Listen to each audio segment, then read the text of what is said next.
Hi, hello, I'm Bonbon. Nice to meet you. And we're it's time for Jacob Black.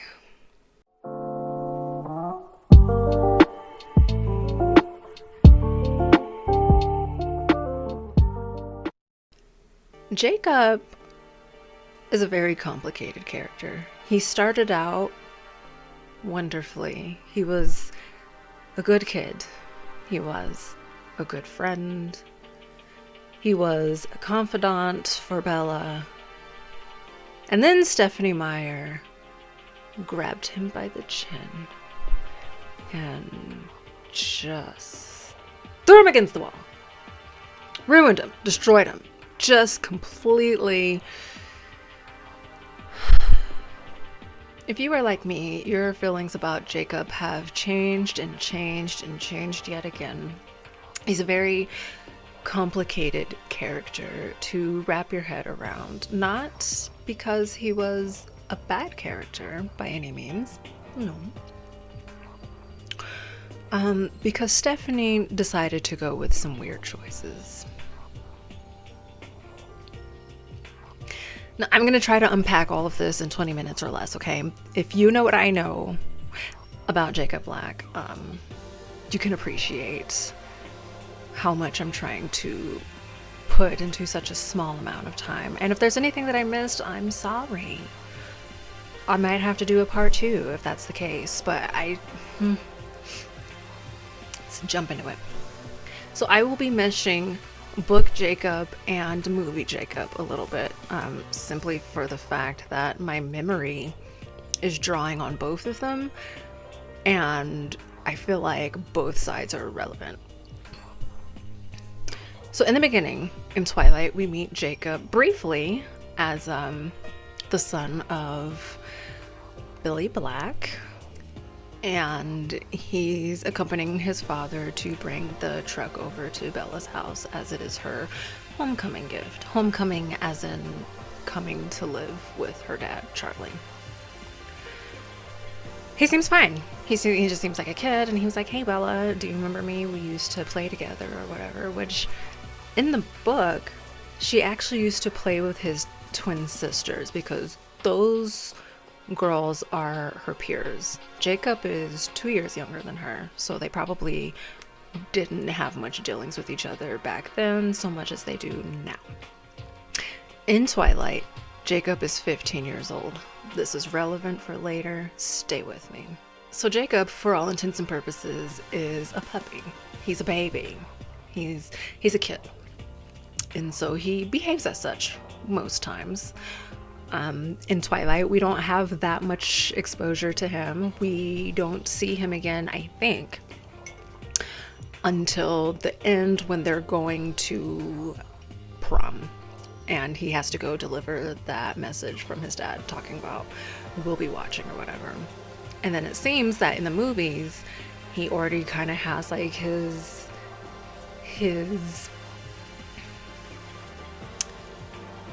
intuition of not full-blown seeing it for Edward. Like he just something about it.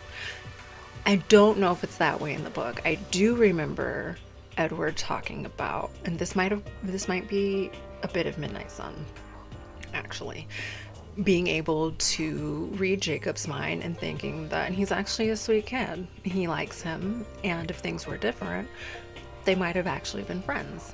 So it goes to show you how much Jacob changed. Because in the beginning, Edward really saw it for Jacob. He was like, this is a sweet kid. This is a good friend to Bella. And if it weren't for the fact that he's fawning over my girl, we could have been really good friends too. And if the whole Quillette, Wolfpack, and Cullen vampire thing wasn't there. They're essentially the Montagues and the Capulets. If you do not understand that reference, this is a Romeo and Juliet reference where the Montagues was Romeo's family and the Capulets was Juliet's family, and they just do not get along. It's on sight. So that's the Cullens and the Wolfpack, essentially. Now, here's where things get complicated for Jacob, because again, jumping over to New Moon, lovely kid. I have no complaints really. He was there for Bella when she needed him. And in turn, she was also there for him because, you know, he just needed a friend. Who doesn't need more friends? But then this is also where Jacob turns and becomes a werewolf. So everything about him is kind of changing. And he also is starting to really come into the fact that he really has deeper feelings than just best friends for Bella. And he acknowledges it. He tells her, she tells him, hey, listen, I'm still very much into Edward, and I know that he's gone now and it's not going to work out between us because, you know, we broke up and he's not here, but I'm just not ready for another relationship. But I also don't want you to leave me. And here's where we get into it. Here's where the character of Jacob bothers me. So at this point in New Moon, he's 16, right? And Bella clearly told him, Jacob, I do not see it for you in that way right now. That is a very polite no. And he says, okay, but I will sit here and I will wait for you. And hopefully over time, your feelings may develop to come to see me instead of Edward. Okay? And I'm not faulting him for that. I'm not faulting him for that. It's when Edward comes back, and it's very clear that Edward and Bella are going to be Edward and Bella again. And Jacob keeps trying to insert himself and say, hey, what about me, Bella? So pick me. Choose me. Love me. And again, you know, he wants to be chose. I can't be mad at him for wanting to be chose. I mean, you like who you like, right? My problem is neither of them have boundaries. So this is going to be Jacob's portion. We're gonna get to Bella later. Jacob has no boundaries. So in New Moon, when he first transforms and he stays away from her, he was doing it for her safety, because he knows that if he ever feels away, if he ever loses control, he could phase shift right then and there and hurt her, much like Sam did Emily. And he wasn't willing to risk that. He just cut her off cold turkey, which I feel like was not cool, you know. Bella keeps getting ghosted and it's uncomfortable. If he didn't want to be around her like that, valid. He doesn't have to. He doesn't even have to say why. But considering that you guys were best friends this day and then the next day you just stop talking to her completely and she has no idea what's going on, you could say something along the lines of, hey, Bella, I have these feelings for you, and it kills me that you cannot return those same feelings for me, and so therefore I'm gonna need my space, and we're not gonna hang out anymore. We're not gonna chat all day and all night. I really just need to take some time. And that was the correct answer, and that's what he should have done. And Stephanie, that would have been great if you could have done that instead. It really cleared up so much, honestly, because he keeps coming back even though he doesn't want to come back, right? So boom, jump over to Eclipse. Actually, let's back up. Let's back up to the ending of New Moon, because this line is really what it is when Bella says, Jacob, I love you, but I love him more. Don't make me choose.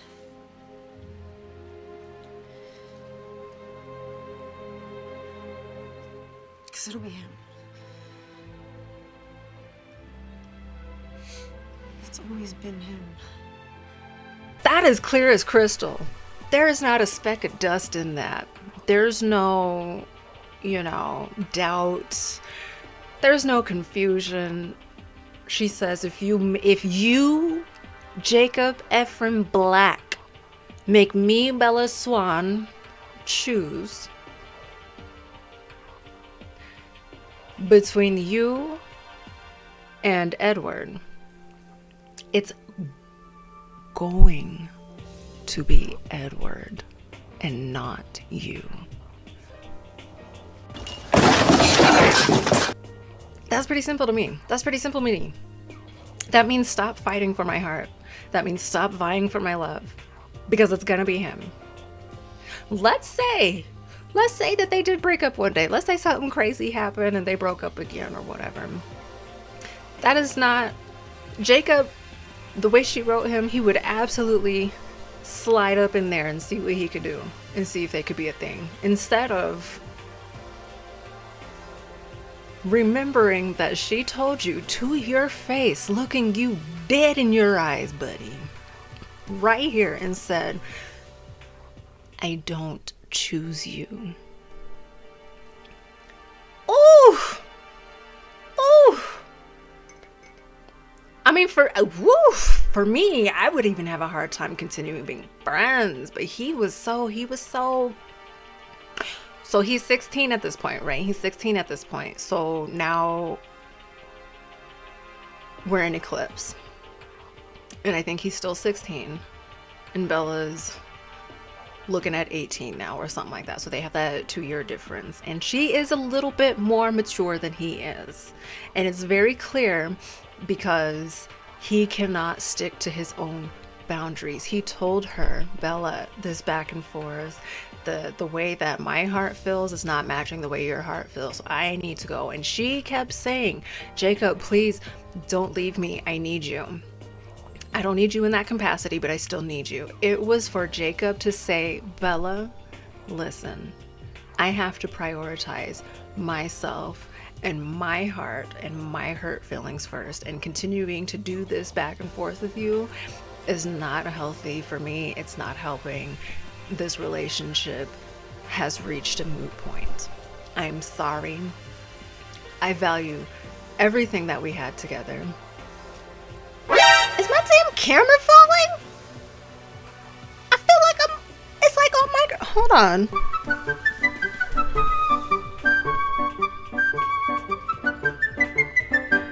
Hell no, hold on.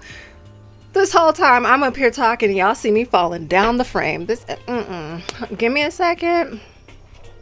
5 minutes later. The disrespect. Y'all didn't even tell me. Y'all wasn't even like, hey, Bon, hey, boo, your camera falling. Anyway, where was I? Jacob, prioritizing his own feelings.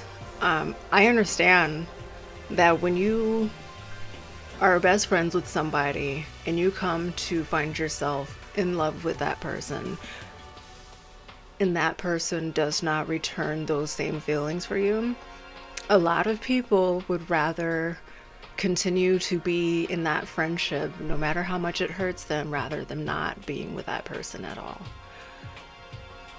Well, then the rest of Twilight plays out and we see how that worked out, right? Sure would have been great if they would have just parted ways, because now we get to Breaking Dawn. Hello, darkness, my old friend. And this is the most egregious part. This is where Jacob completely... Oh, I forgot. No, back up. Rewind. Jacob kissed Bella against her will. Now, I know a lot of you were like, well, that's not really a big deal, but baby, it is. It is. He kisses her and she cannot get away from him. And it's very evident that she does not want to kiss him. She's pulling back. She's pulling back. I think I have a quote from the book as well of how it looked, because, ooh! Okay, I'm gonna throw up another trigger warning here. As I read this, I will also put it up on the screen. His eyes narrowed. All the more reason to fight. Fight harder now while I can, he whispered. He still had my chin, his fingers holding so tight till it hurt, and I saw the resolve form abruptly in his eyes. I started to object, but it was too late. His lips crushed mine, stopping my protest. He kissed me angrily, roughly, his other hand gripping tight around the back of my neck, making escape impossible. I shoved against his chest with all my strength, but he didn't even seem to notice. His mouth was soft, despite the anger, his lips moving, molding to mine in a warm, unfamiliar way. I grabbed at his face, trying to push it away, failing again. He seemed to notice this time, though it aggravated him. His lips forced mine open, and I could feel his hot breath in my mouth. Acting on instinct, I let my hands drop to my side and shut down. I opened my eyes and didn't fight, didn't feel, just waited for him to stop. It worked. The anger seemed to evaporate, and he pulled back to look at me. He pressed his lips softly to mine again. Once, twice, a third time. I pretended I was a statue and waited.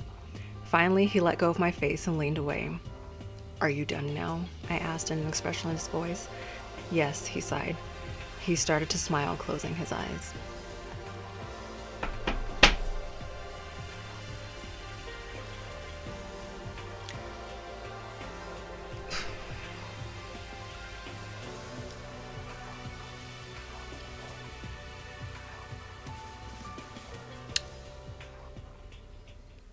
That's assault. You see in all the ways that it wasn't just, it was just a kiss. It's not a big deal because she fought to get away from him, and then realizing when she couldn't, her final resolve was just to shut down. Feels gross, don't it? Feels pretty bad, doesn't it? So that was an eclipse. And then we jump over to Breaking Dawn. And he imprints on the baby. Oh, God. You see all the ways that if they had just said, hey, this relationship is no longer a two-way street, we should just call it quits now. And he could have still held on some dignity when he first disappeared and didn't want to like mess with her no more in the beginning, but she begged him to come back, so he did. And then forces this kiss on her, and it's, oh God. Jacob started out being such a good character, and I know there's a ton of people that are Team Jacob, because Edward, even though I am Team Edward is garbage. Edward is garbage. He is. Honey, we're gonna get there. But, Stephanie, why?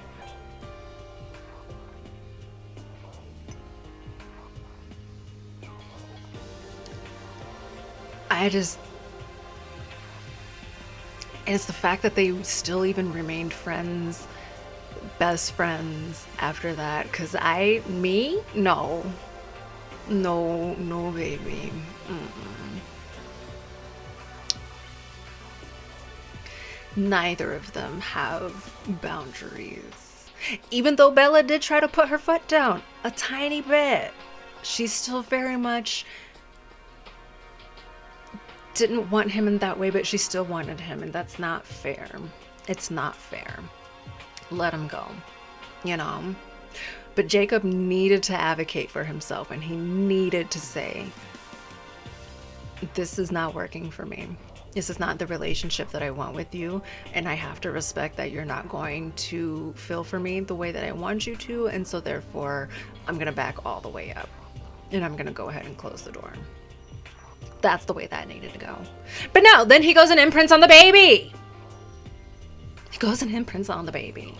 And let's jump into imprinting real quick, because there are some people that have it in their mind that imprinting doesn't have to be bad. Imprinting can be whatever that person needs you to be for them. A lover, a brother, a friend, a protector, da da da da da, because that's what Stephanie said. That's what Stephanie said. But that's not what Stephanie did. That's not what Stephanie did. Because if that's the case, Sam and Leah would still be together, wouldn't they?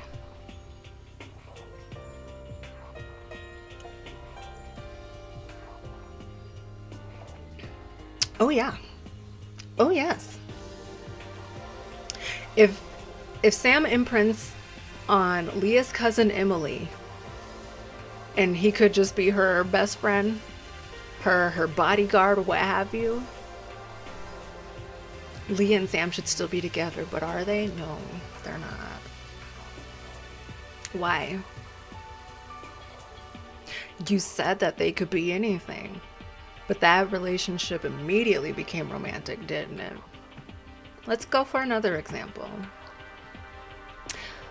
All of the other Quileute boys, Quillette? Gosh, if I'm saying that the tribe's name completely wrong, I deeply apologize. Is it Quileute or Quillette? Jeez, I'm probably going to use them interchangeably. I feel like one of those is going to be right. Again, my deepest apologies. All of the other Quillette boys that have imprinted on people of age are in relationships with them. None of them are best friends. None of them are like bodyguards. Hey, brother, here to protect you. Mm-mm. One of them other little boys, it's either Quill or Embry. Both of those characters are interchangeable for me, honestly. One of them imprints on a 3-year-old called Claire, I think. And Jacob is sitting there talking to Quimbry and says, "Are you gonna date until she grows up?" Which implies that when she becomes of age, they will be together, one. But then Quimbry responds agitated and was like, "No, what? No, absolutely not." Which then implies that he is waiting for her to be breedable. Because if it wasn't completely a romantic relationship situation, then Quimbry should have had no problem dating somebody all throughout being imprinted on this literal toddler. He shouldn't even be thinking of her in any kind of romance at all. He should be able to go on with his life as per usual while being a big brother, protector, bodyguard, whatever, to this baby. That's not what happened. Imprinting is grooming, and that's that on that. So now, Jacob has imprinted on Riki Tiki Timbo. And he is now, by default, a part of the Cullen family, because once Rattata gets of age, they're going to be together. And then he's, I guess, the way that imprinting, I guess, goes is when you imprint on somebody, you can stop aging. No. When you imprint on somebody, you can begin to age again and like live your life with them and then, pass as normal. But you don't age while you phase or whatever. So that loophole means that since Rafiki is an immortal being, as far as we know, Jacob doesn't have to age, so he can just be with them in continuation. And yuck.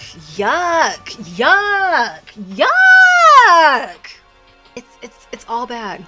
It's all bad. There's nothing here is good. None of it is good. No.